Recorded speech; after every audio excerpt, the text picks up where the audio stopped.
kupeperusha bendera. Meru oye, basi natakiwa kumjibu oye, kwa maana sasa ndio hivyo mambo yamejiri. Lakini hali kadhalika kwa mara hii nyingine tena, unadhani nini ambacho mama anatakiwa kukifanya, au tuweke mwishoni ushauri wako kwa mama? Tuweke mwishoni, tuweke mwishoni, tuweke mwishoni ushauri wako kwa mama. Na bado tuko na mengi, na pia maseneta wengi walionekana kuibuka kuzungumza. Huyu ni Mheshimiwa Sifuna Mheshimiwa Sifuna naye alizungumza, lakini yeye alikuwa na defend Kawira Mwangaza from impeachment. Alikuwa na defend kwa maana maseneta wengi ambao tunawaaminiaga jana walikuwa upande kwa mama Kawira Mwangaza. Waliotuangusha ni wachache sana. Sasa huyu hapa ni Senator Sifuna, siku ya jana naye alikuwa anazungumza yale ambayo anayaona yeye kwamba yako haki kwa mama Kawira Mwangaza. Karibu sana mtazamaji wa Channel 7 News TV Afrika ya Mashariki. Tutarejea tena baada ya hii video. Karibu.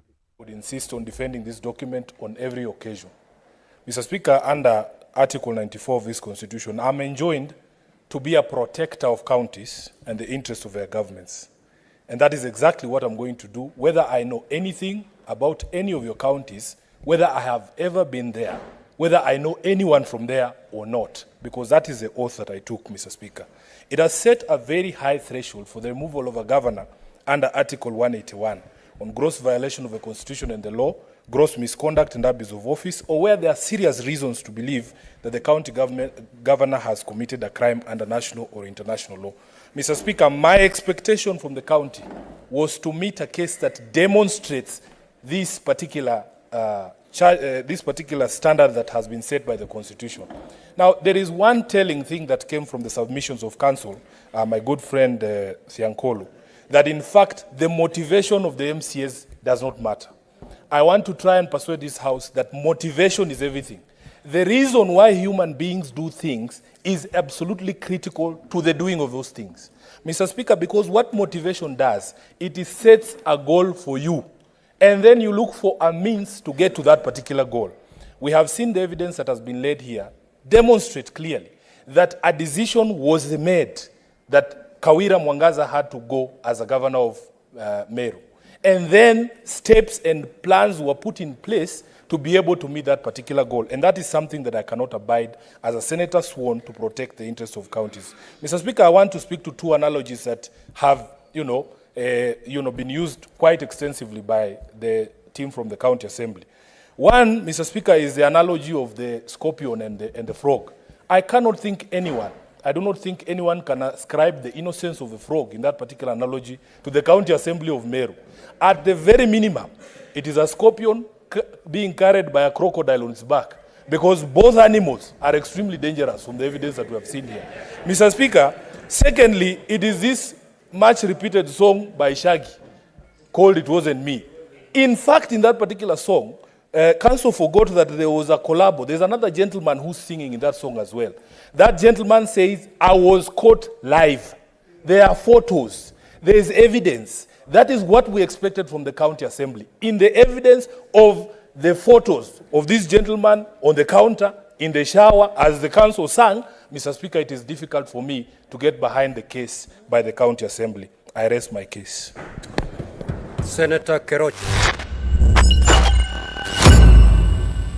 Huyo ni Mheshimiwa Sifuna akizungumza hapo, akidadavua, akieleza kwa kina na kumhusu mama Kawira Mwangaza. Anaona hakuna mchezo, hakuna chochote bali ni mchezo ambao anafanyiwa na vitu kama hizo.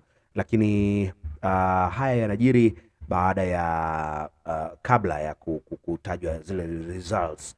Maana yake walikuwa wanatoa kwanza maoni viongozi kadhaa, alikuwa anatoa maoni, na baada ya hapo mambo yakawa yanawekwa hadharani sasa kwamba hili lina shida, hili halina shida, hili liko hivi, hili liko hivi. Umesema mzee alipata asilimia mama aliwin kwa asilimia ngapi? 50? Hapana. Yeye aliwin zote. Aliwin zote. Zile accusations zote. Unajua walikuwa na 40 kulingana na accusation. Ya kwanza, ya pili mpaka 7. Unanielewa? Ya kwanza alipata almost 60%. Ndio. Ya pili pia alipata sijui 93. That's almost 100%. Accusation against nepotism. Alafu ingine 80 watt, 90 watt, the last one 56. I think it's somewhere there 56. Okay, regardless of the percentages, lakini ali win short. Yeah. Haya, Mama Kawira Mwangaza endelea kuchapa kazi, lakini Mheshimiwa Boni Kalwale naye alizungumza na alisababisha namna fulani hivi kama tuseme drama, lakini yeye alikuwa upande pia wa Mheshimiwa Kawira Mwangaza. Yeye pia alimzungumzia vyema Mheshimiwa Kawira Mwangaza. Tuko naye hapa, yale ambayo yanajiri basi tutakuwa tunakujuza, lakini hii ni breaking news tunasema hivyo, kwa maana ya mama yetu tayari yupo katika usalama, tuseme yupo katika sehemu salama, kwa hiyo hakuna sana chakula. Hebu tuiangalie hii, na baada ya hapo tukirudi basi tutazama 2-3 za mwisho, tusome muhtasari tu wa habari ambacho kinajiri, maana tuko na muhtasari pia wa habari ambazo zinaendelea katika taifa letu la Kenya, na baada ya hapo tutajua namna gani tunakuaga mtazamaji wa Channel 7 News TV Afrika ya Mashariki. Mpaka kufikia sasa dakika 53 tumezitafuna tangu tuanze kipindi chetu kile 2 na dakika 20 masaa Afrika ya Mashariki. Karibu sana.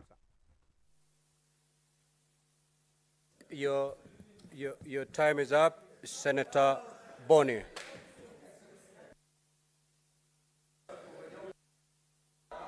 Thank you, Mr. Speaker.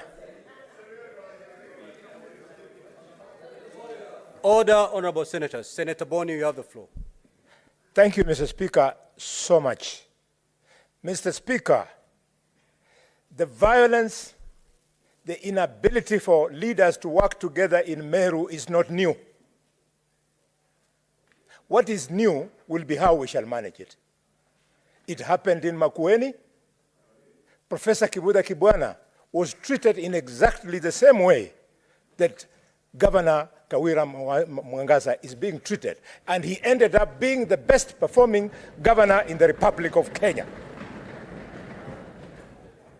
Mr. Speaker, sir, the only thing we got from the impeachment of Nairobi was to be settled with a debt of 250 million shillings for the Green Park terminal that has never been used, that will never be used. Impeaching governors is not always the best solution. Mr. Speaker, sir, Kiambu, the second richest county in this republic, lost 5 years because this Senate was in a hurry to respond to political feelings outside the Senate, and they brought problems in Kiambu for 5 years. Finally, Mr. Speaker, I want to appeal to lawyers of the Republic of Kenya.